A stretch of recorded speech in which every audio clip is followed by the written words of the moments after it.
Alright guys, welcome back. Now as promised, it's time to fight the Raven Navy. Now this thing is tanky, and I mean really tanky. This thing might be one of the tankiest battleships in the game right now, and I love it. It does remind me on the Golem a lot. So, with that being said, it will be time to take a look at the ship trait description, and then I'll be playing around with the builds, and then we will see the combat. Now the robos plus 10% large missile torpedo activation time, minus 10% damage control reactivation delay, and plus 10 seconds damage control activation time. Overall, very similar to the other Navy ship robos, which is quite universal at this moment for these new Navy ships. Now you will have to get expert skills if you want to take advantage of the stats here, but the Raven Navy has a very nice bonus on missile damage application, and it has a very nice bonus on missile damage.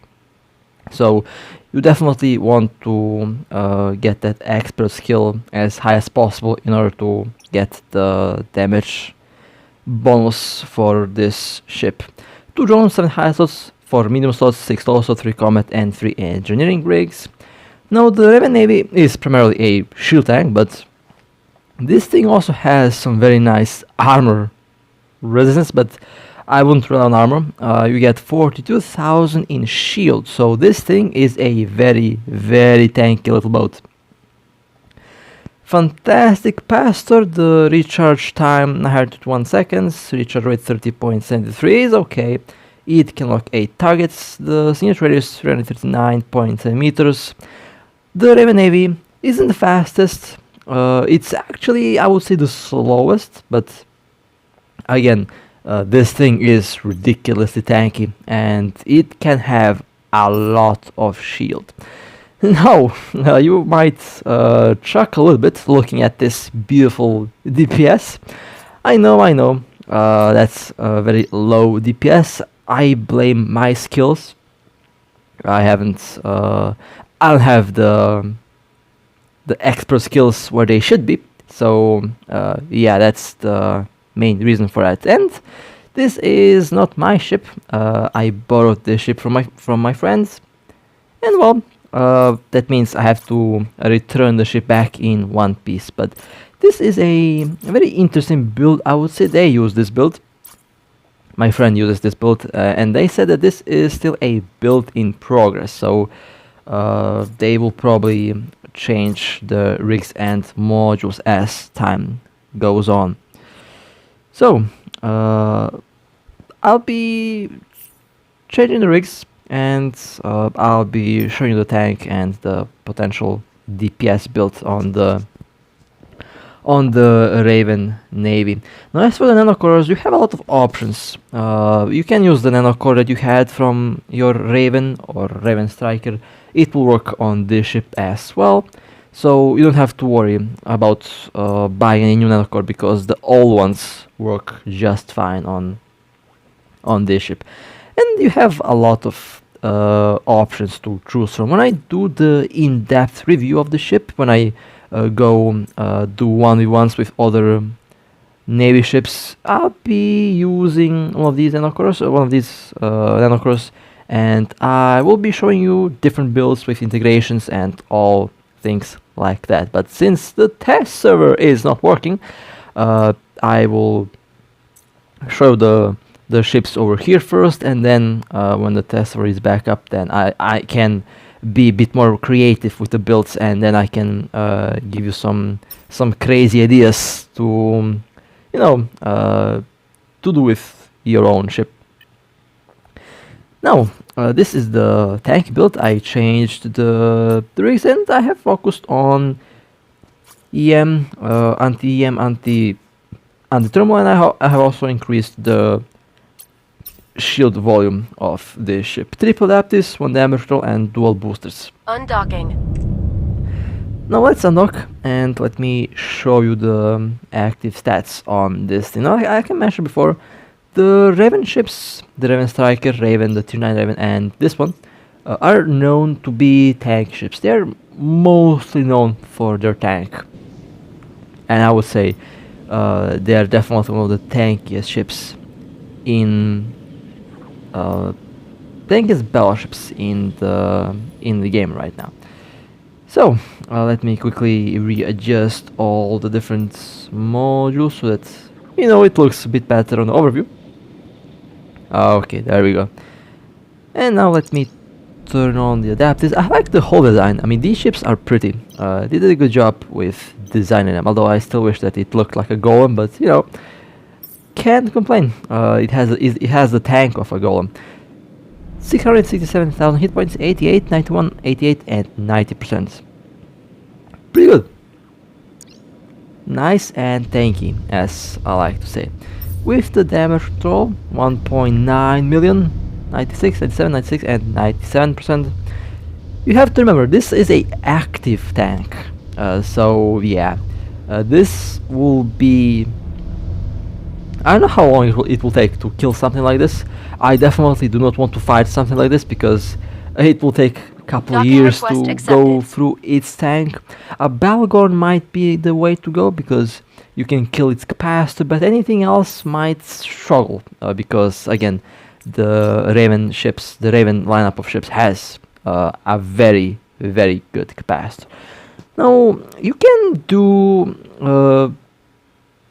you can easily add a bunch of, well, you can add one reactive so that you can counter lasers more efficiently, and you can also counter the drones and railguns because they do one damage type, or in the case of lasers and railguns they do 2 damage types, so it's very easy to counter that. And you can also add a damage roll. Now I'm usually using at least dual boosters or dual armor pairs, but since this is a shield tank, it can pass if you change the rigs to increase the shield boost or to increase the shield booster cycle.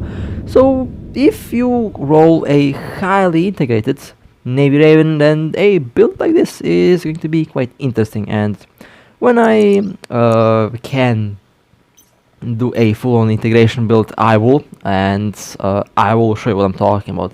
With integrations, I can do some ridiculously crazy things, and one thing that is going to make these things unique is that's what I'm going to show you when I get access to that. But 769,000 hit points, 90, 93, 90, and 92%. I mean, this is still pretty good. It is still pretty solid and still really, really tanky.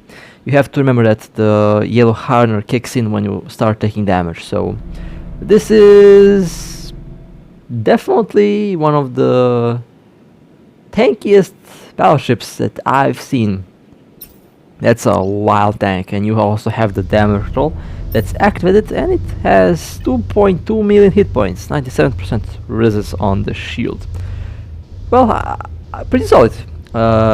Would work really good in a fleet, and also works really well in a small fleet. If you have a logistic ship, they will not go through your tank. There's just no way, unless you get shot by 50 ships. Then yeah, I can see that breaking the tank. Now this is the old school build with triple extenders and triple adaptives that you could use on the Raven Striker, and you can also use it on this ship. I really liked how this build works, because at the time you were able to spin around to cycle the extenders, and you also had enough tank to basically cover the cooldown, so it wasn't really a problem to have like a 60-second cooldown. But those days are long gone, and they have changed the mechanics of the extenders like 2 years ago. So yeah, but you still get some pretty nice tank, 889,000 shield, and still over 750,000 hit points. Now, this is the classic passive tank build with triple extenders. There is also the build where you can take advantage of the damage control, and this is exactly what I'm going to do right now. I will change the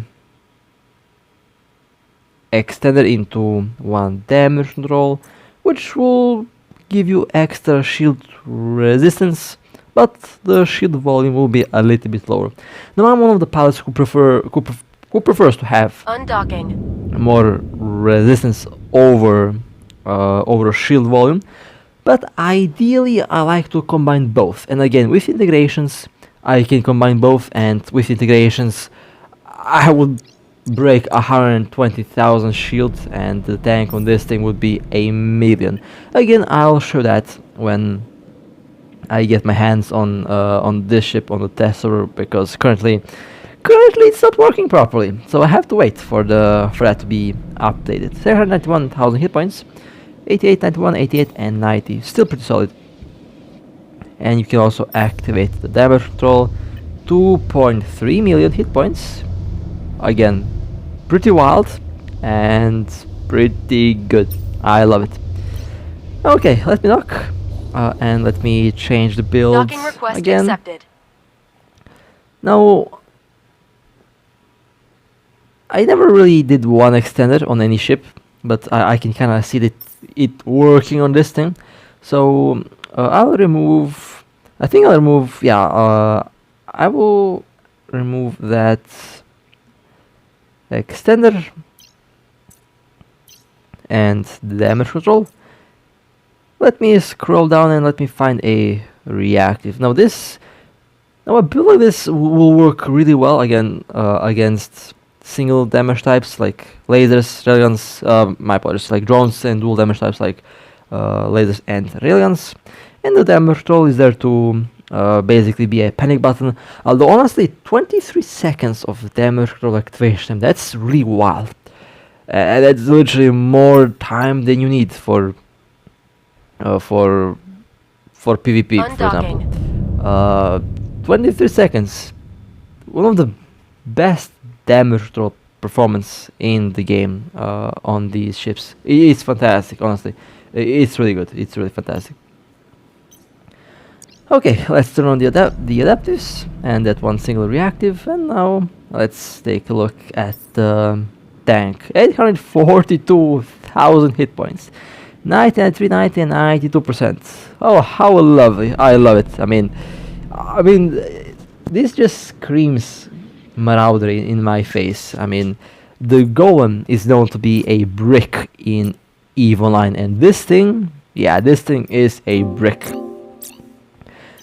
Okay, well, now let me return the previous build that my friend had, and now I have the same rigs as before. Now this is a build between DPS and tank, although if I were to go full DPS I would definitely go with 3 activation time rigs, but since this ship is not mine, I have to return it in its original form, right? So I have to make sure that everything is the same as when I got it. So in order to get the, well, I don't want to wake up tomorrow and see. Never mind. I tried to make a joke, but I failed. I'm way too tired I'm way too sleepy to be making up jokes. Anyway, I'll be adding 3 ballistic controls, and this would be, I would say, one of the classic builds that I use.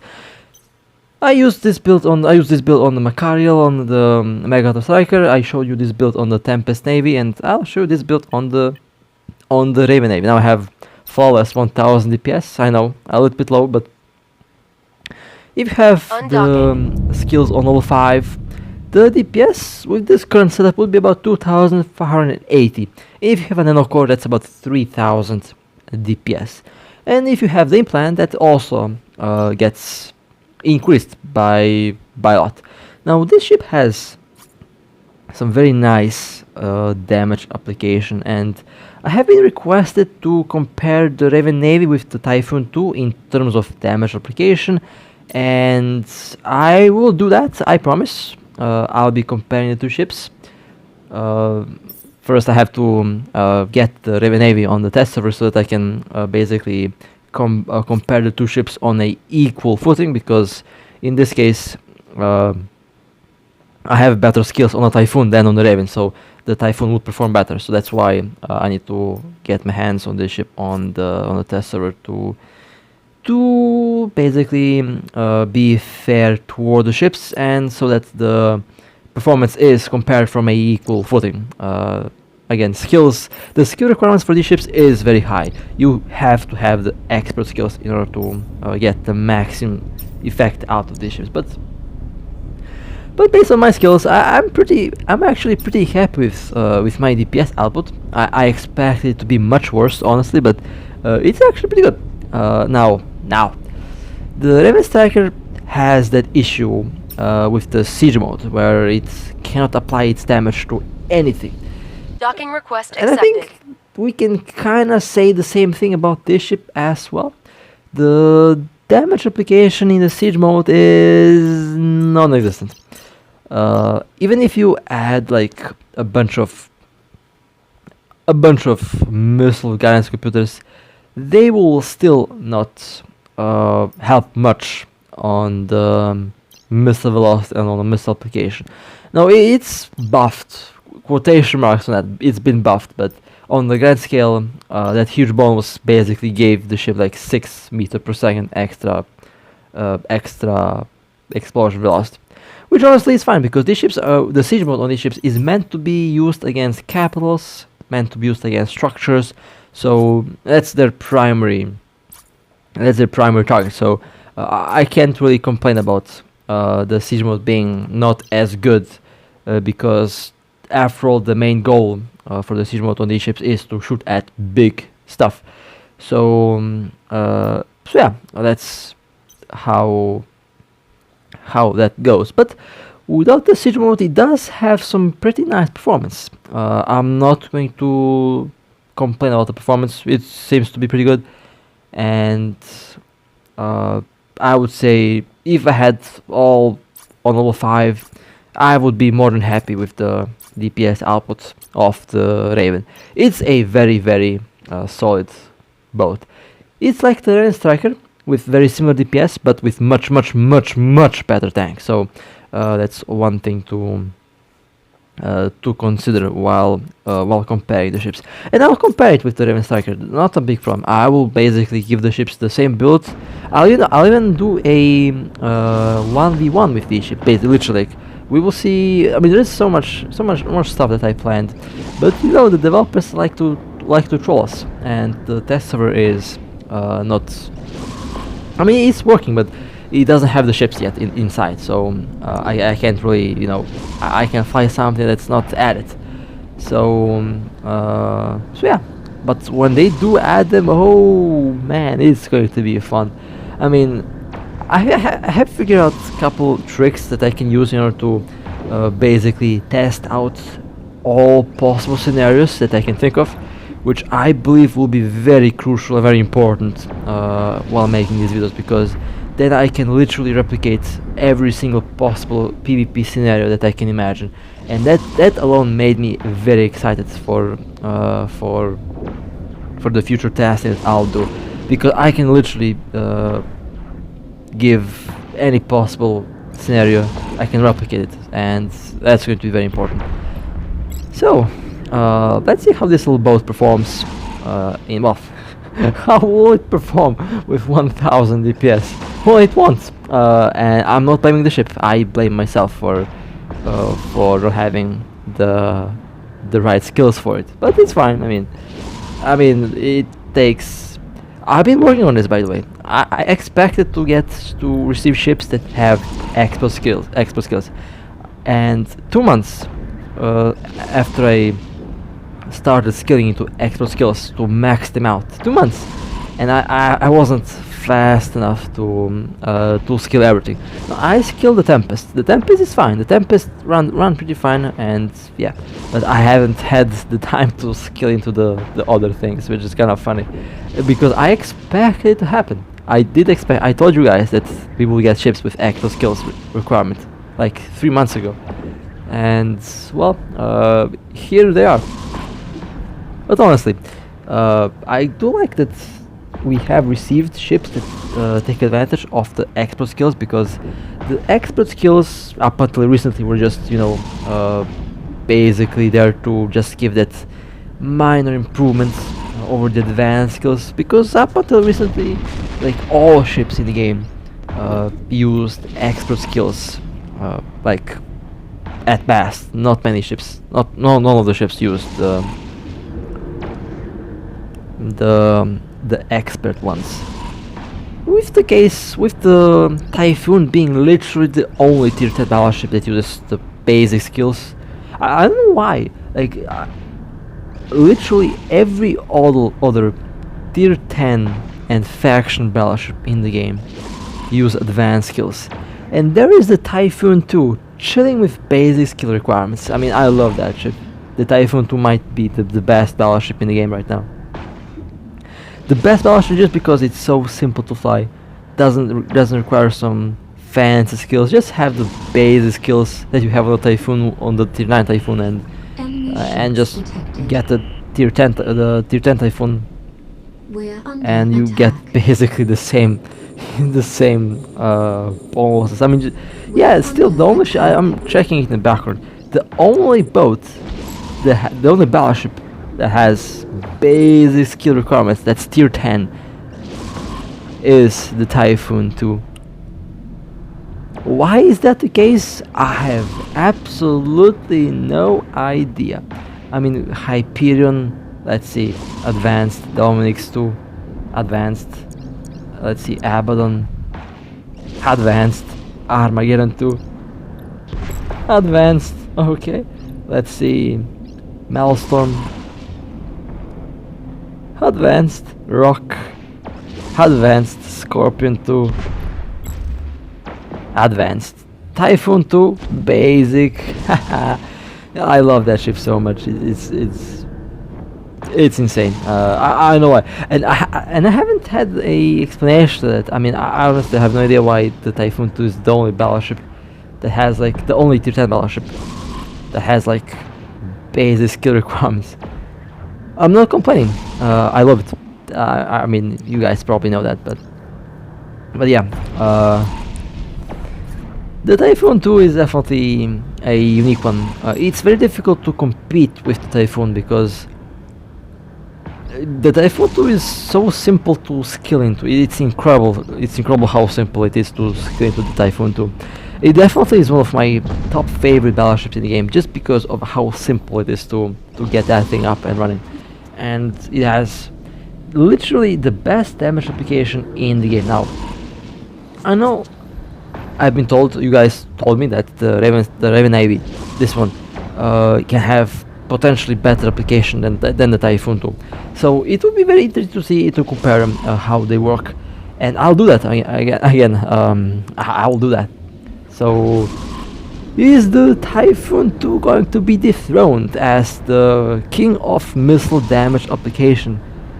Well, we will find out. I'm very excited to see how that goes.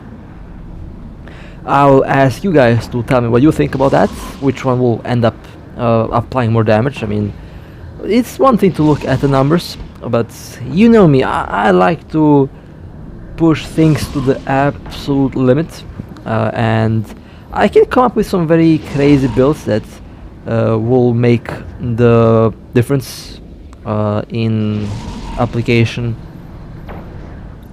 very close, let's say the least, and I'll push the math and the numbers to the limit. Basically, what's the maximum possible stat? I'll try to get that. That's my goal, and then we can actually see which one of these two ships is going to apply more damage to the target. Now, the Raven Navy will probably have more paper DPS. Now, in the case of missiles, things gets really complicated and gets really confusing.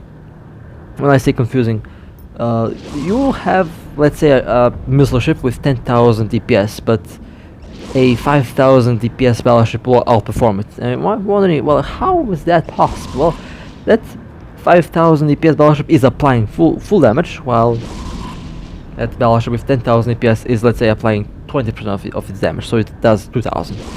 in real time on target. So paper DPS and actual DPS on the missiles is quite different, and that makes missiles one of my favorite weapon systems to play around with, because you can really do a lot, and it's one of the only weapon systems that, besides drones, that benefits from having integrations on them. Now with integrations, you get overall all good stats. You get DPS, you get missile velocity, explosion velocity, and things like that. But for full DPS, for maximum DPS, you go with triple activation. But you will lose the other stats significantly, and I try to find a balance between that, but I always went on making the integration rigs with missiles, basically for maximum performance, because the integration rig with all stats included end up being better than having the triple activation, because the other stats on the missiles are more important. Well, actually no, all of the stats are important. All of the missile stats are important. So in order to literally get the best possible performance out of missiles, I would recommend that you go with integration, but it's not necessary to go with integrations. You can just go with the normal rigs. The ship will work just fine. But from my experience, from the testing that I did, and from all the different tests that I did in the past like 3 years, missiles with integrations did work better than missiles with the normal rigs. And that's mostly because with the integrations you can combine everything, and since everything does literally affect how the missiles perform, it's one of the my main reasons why their stats are so wild. Now there are some ships that can make sacrifices, but the integration rigs eventually will also work better than the normal rigs on the missile boats. And I'm talking about the Mordu Legion ships. They have the best missile stats, and their missile stats are getting even more improved and enhanced once you go and slap the rig integrations on them, which is quite a interesting result, really. But as for the Raven here, I don't really think that it's really necessary to go with integrations. I mean, you can if you like. It's really up to the palette. If the palette likes integrations, I mean, go for it. I mostly stopped integrating my ships because there's just no real need for that with the implants and stuff running around. Only the Revelation is integrated, because the Revelation can easily tank a lot of ships, and I just expanded on the idea that I had on the Abaddon.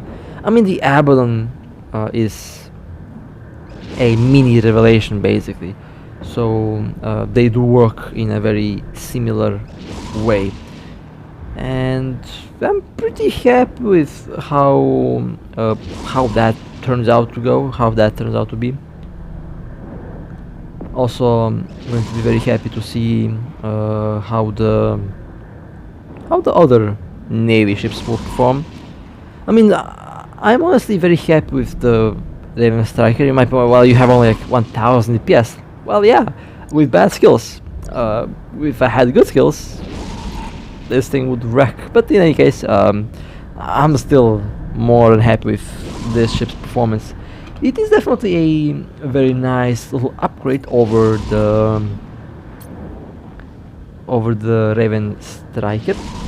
You get some really scary tank out of this thing. I mean, the tank is the main selling points on the Marauders, or in this case on the Navy ships. And honestly, I'm fairly sure that, I mean, I talked about this like yesterday, that they will buff these ships. I mean, they have to. They have to change something. And I expect the one thing that will be changed is the shield regeneration. They will make that shield regeneration much higher. Not as high as it used to be, although I wish. But can you imagine the tank on this thing if it's shield recharged in like 300 seconds? It has like 100,000 shield. Yeah, that's a lot of shield being recovered, and that would be very scary. So I can kind of see the worries, and I can see the reasons why they nerfed it, but they nerfed it a bit too much. I mean, I talked about this last time. I'll just be brief on this, but it made these ships very unique, and I would love if they would, you know, make the passive tank better on these ships. I've noticed a lot of you guys love the passive tanking on these ships, and I know why. It's fun. It is really fun. The passive tanking on these ships used to be really good. Felt like EVE Online. Honestly, it did feel like EVE Online, which made a lot of players happy. Now I hope the developer who's listening to this, I hope that they take notes, because the passive tanking needs to be improved. I mean, it doesn't have to be better than active tanking, but if it's about the same, I think if the active tanking is about the same as the passive tanking performance, then I think it will be okay. But right now, active tank is outperforming passive tank. So, since that's the case, I can tell you that they'll be working on that for maybe the new cruisers, maybe these new ships. I don't know, perhaps on all ships. I mean, if all ships were able to have a passive tank, that would be fun. But in any case, how do I like the Raven Navy? You know, I like tanky ships, so this thing definitely gets a lot of my likes. I mean, this thing is so tanky, it's insane. I'll be able to do so many wild things when I get my hands on integrations. Cannot wait to do the integration build on these things. I think I'll be able to create something so wild and so insane that's not going to be even funny, but it will be fun in any case. So with that being said, if you guys would like to see more, and if you guys would like to support me, feel free to like and subscribe.